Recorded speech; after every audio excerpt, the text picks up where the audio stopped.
So,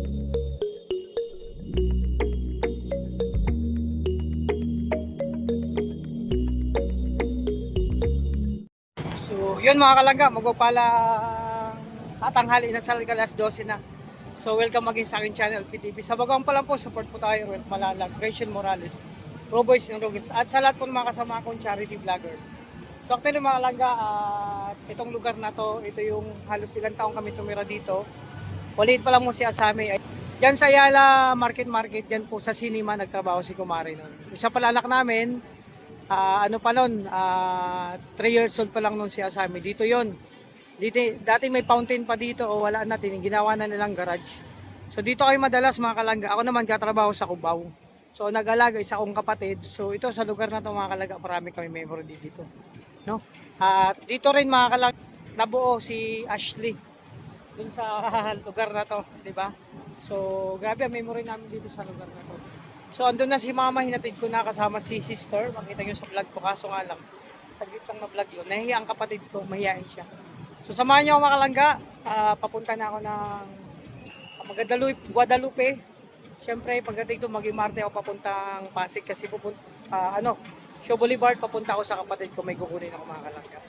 So samahan niyo, at siyempre maraming salamat sa lahat ng supporters, sa lahat ng mga anonymous, mga minamahal natin sa YouTube, lahat ng community ng Rochelle, thank you so much. Maraming salamat. So pasakay na muna ako ng jeep papuntang Guadalupe. Kasi sa Ayala sobrang traffic. Mas madali dito papuntang MRT. Samahan niyo ako mga kalangga, no? Ito muna, pasensya na, personal vlog muna tayo. Ngayon, so mag-jeep ulit ako mga kalangga. Paano to Guadalupe? So ito. Kuya, Guadalupe! Ayan mga kalangga. Guadalupe muna ako mga kalangga. God bless. So mga kalangga, magandang tanghali na. Update ito, dito ako sa Show Boulevard pa rin sa may, ito kapatid ko. Ayan. Mas matanda ako dyan, mas lamang na yan ng sa akin ng paligo. So may papadala lang, kaya nagpunta pa ako dito. After nito, papunta na po ako ng Bicol. Dito, sobrang traffic. O diba, kaya nilakad ko na lang. Talaga yung update dito sa Manila natin. So yun mga kalangga, nakuha ko na yung ipapadala ng kapatid ko. Sapatos ni Ashley tsaka ni Sam. Tapos kung ano pa to, sandal. So mga kalangga, papunta na ako ng Cubao. Doon ako sasakay papuntang Bicol mga kalangga. So ito yung update. Dito sa lugar na to, sanay man ako dati dito. Kasi nung time na nag-networking ako, so dito ako namomrospect mga kalangga. Ito, boulevard na yan, sa kabila. Kasi yan, papuntang Pasig na po yung way na yan. So, madalas man kami dito. Mga kalangga ng mga tropa ko dati. So, halos may 10 years bago ako nakalakad-lakad dito. Kasi nung pumunta kami sa Baguio, sama sila Dudong, papuntang Zambales, hindi man kami dumaan dito. Ibang way. So, ito yung sitwasyon mga kalangga. Update sa ngayon. Gabi, simula kanina alas 6. Ayala City nagbiyahe na kami. Tuloy-tuloy pa rin ang biyahe kasi kakahatid ko lang kay mama sa Pasig. Ngayon, andito ako sa show mga kalangga. Grabe. So tuloy lang. Doon ako galing sa maraming tao. So tuloy-tuloy lang mga kalanggang lakad. Ayoko sumakay kasi traffic din. Ganito kami dito. Lakad-lakad kami kasi kung malapit lang naman. Pag sasakay ka, maunahan mo pa yung mga jeep dyan, Kasi ate naglalakad din, So yun mga kalangga, ito yung update. Salamat sa pagsama sa akin dito sa Maynila, Singapore, Manila. Mauna na ako pauwi ng Bicol mga kalangga, kasi marami pang asikasuhin doon. Sabi, ito yung lugar na kung saan walang tigil ang traffic at lahat, halos karamihan ng tao nagmamadali mga kalangga. Swerte mo na lang kung malapit ang Burligos mo sa pinagtatrabuhan mo. Hindi na hassle pag sakay-sakay.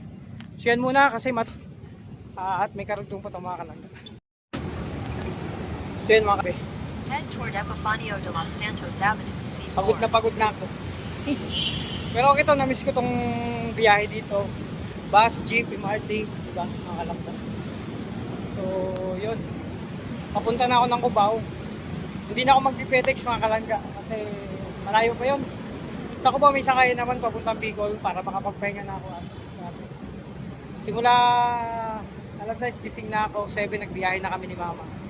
So, thanks God, safe yung biyahe namin. Nandun na si mama sa kapatid ko. And then, nakuha ko na rin yung padala ng kapatid ko na. So, yun. Ngayon lang ako nagbiyahe, maraming gamot-gamot. So, dapat magtagal pa ako dito, kaso nga lang, marami kong asikasuhin sa Bicol. So, tingnan natin by March o February kung makabalik pa ako dito. Mga kalangga. Kasi nga, marami akong inasikaso sa Bicol. Alam mo naman, busy Continue yan. on Route 1. Okay, dito. No, antay lang kami ng mga ng train. Train galing Taft. So, yun. Update na lang po mamaya pagdating sa Cubao, mga kalangga. So, na-miss ko itong lugar na to. Grabe, more than 10 years bago ulit ako nakaapak dito, no? Kasi nung nagpunta kami sa nga, kami nila dumang kami dito pero hindi pa kami nag-drop by. So, yung mga update, halos lahat, karamihan ng tao ay nagmamadali dito sa Manila natin, no? So, update lang to mga kalangga. God bless. So, yun mga kalangga, finally, nasa Cubao na ako. Sitwasyon dito sa Cubao, ayan, no? Traffic. So, ito mga kalangga. Nasa Cubao, MRT ako. Ayan. Mga kalangga. Tanong muna ako dito kung saan yung terminal ng mga bus kasi mahirap maglakad ng malayo. So, nasa Farmers ako. Ayun, no? First, Cubao. Ayan, mga kalangga. Dito yung gateway. Dito, din ako dito. Gala din ako dyan, mga kalangga. So, magtanong ako kung saan dito yung sakayan ng mga bus. Papuntang Bicol. Kasi dati dun sa likod ng parting Araneta. Pero hindi ko sa may Farmers. Ngayon, hindi ko alam kung saan na, mga kalangga. Magtanong lang muna ako. Ito yung update, mga kalangga. Ayan, nandito ako sa Cubao. Yan, mga kalangga. Nasa kabila na daw yung terminal. Wala na sa Farmers. Dati ko din sa Farmers. So, almost may 10 years sabi ko sa inyo na bago ako nakapaglakad-lakad ulit dito sa Cubao. So, ito yung sitwasyon dito, mga kalangga.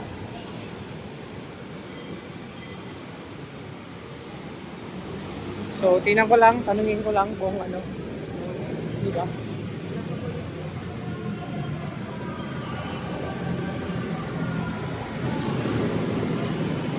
Ay, grabe. Ito sa kabila. Okay. So yun mga kalangga, saan gamit ko ito? Sige. So yun mga kalangga, grabe. Iba na pala yung terminals, hindi na sa Farmers. So kanya-kanya tang bus station to. So nakasakay ako sa dito sa isang bus na So ang sinasayang ko lagi Ilabil kasi attested ko na yun. So yung Ilabil pa sa Petex pa. So dito ako sa Cubao. So makita ako ng angkas kay bro, ayan So buti talaga inassist niya ako makahanap ng pinaka-alis ng bus alas 4 pa, 4:30. So, wala nang maaga. Akala ko makakalis ako ng maaga. So, wala. No choice talaga. Mag-aantay pa ako dito. Magpapahinga na lang ako, mga kalangga. So, ito yung update sa lugar na to. Kung lalakarin mo, malayo to sa Farmers. So, kasi ang kanya-kanya ng istasyon ng bus, mga kalangga. Ayan.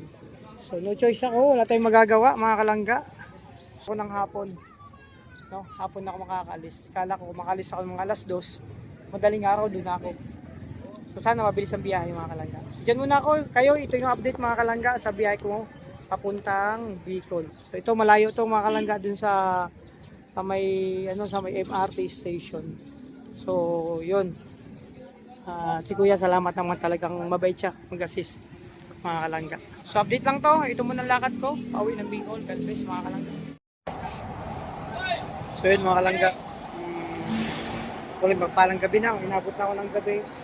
So na-traffic kami, galing kong Cubao. So dito kami sa Alabang to, Alabang.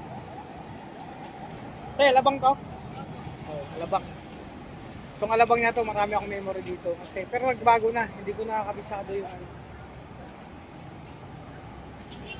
bus stop kaya nung bus.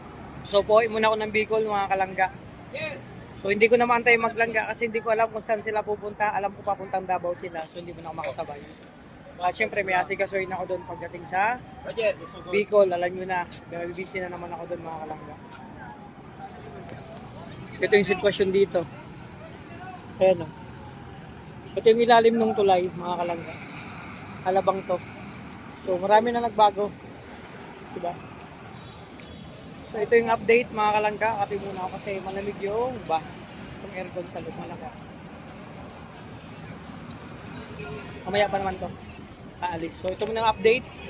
So baka yung aganapan pa. So siyempre dito muna tayo. Nagano ako nagkape, kumain ng siopaw. Tapos mamaya may tinapay pa ako sa taas. Tapos may palaman. O, diba? Nang baon ko mga kalangga. Yan na lang ba yung bayaran mo? So mga kalangga, ito yung update. So dyan muna kayo dito ako. At syempre, abang-abang tayo ng mga kaganapan pa ha. So yun mga kalangga, at mapagpalang gabi pa rin. So syempre andito pa rin tayo sa Pinas, wala pa tayo sa Hong Kong. So bus stop muna mga kalangga, kainan to. So ito yung bus na sinakyan ko, at syempre ito. At kainan dito sa Raigan Restaurant. Open 24 hours, grabe Sariaya na po tayo, Quezon. So malayo-layo pang biyahe natin mga kalangga, ito yung mga kasamahan ko sa bus. So kaming bus lang ang nag-stop dito mga kalangga. Oh. So yun, ito ang update mga kalangga sa aking pag-uwi sa Bicol. So back to Bicol na muna tayo kasi marami tayong gagawin at asikasuhin mga kalangga. So hindi man ako makatulog pa kasi yun nga syempre sa bahay na lang magpahinga. So ito muna yung update mga kalangga. Syempre umaga na ako dito. Yung kumain ng kanin kasi busog pa naman ako. Ganap ako ng mani, ang gusto ko mani. Okay, kaya kape. So ito mga kalangga, update lang. No? Kain muna tayo. Hindi ko alam kung anong pwede kong kainin dito. So kasi diet man ako, di ba? Alam niyo naman yung mga pag may sugar ka, diet ka lang. So mga kalangga, samahan niyo ako sa aking biyahe papuntang Bicol. Ito muna yung update sa ngayon. So may lugaw, ayun, may kanin. Mag-siopaw na ako kanina. Hindi ko alam, ayoko magkape. Nano siya? Beef? Ayan o.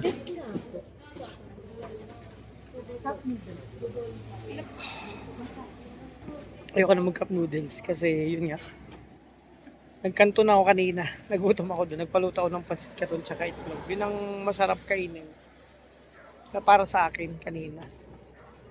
So dyan muna kayo. Tingnan ko nung magkape na lang ako siguro mga kalangga. So mga kalangga, maggatas na lang tayo. Kasi pagkape baka hindi tayo makatulog. Alam mo yung isang swak dito ang presyo. 35 pesos isang swak. O, di ba? Ito kalaki o.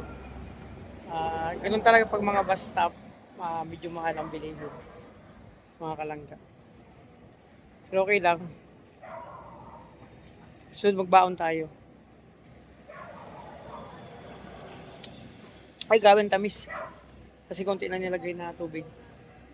Ito na ako mamaya ng tubig mga kalangga. Para kayo kung kumain. Nag-ano na kanina, nag-siopaw, tapos nag-ano na ako, nag-tinapay, bumili ako ng palaman na rin. Mga 30 minutes to. Sana makarating tayo ng gabi, medyo madilim pa kasi para makapag-pray. Kasi pag umaga na, busy na, so hindi ka na makatulog kasi mga junaki syempre.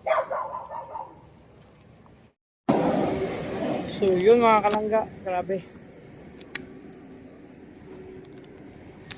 Grabe talaga kasi ang layo pa namin. Iba nang palang umalis kami dun sa Manila, alas 4.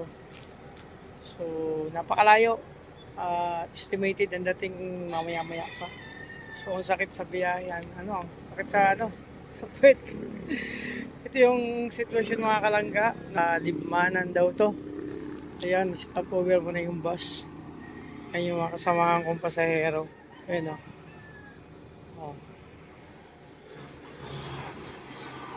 So, nagawa kasi hindi man tayong driver at syempre tayo lang tayo kung anong oras tayo makarating sa ating pupuntahan mga kalangga. Basta ako papunta ko ng Hong Kong mga kalangga. So malamig na dito. Nagyayelo na ang ibang parte ng lugar.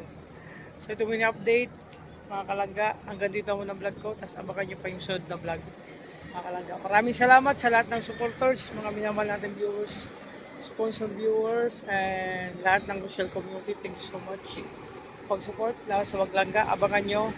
Alam ko, papunta na sila sa kung saan mang lugar na gusto na puntahan. Basta ako, papunta din ako sa lugar na gusto kong puntahan mga kalangga. So bye muna, God bless, ingat kayo.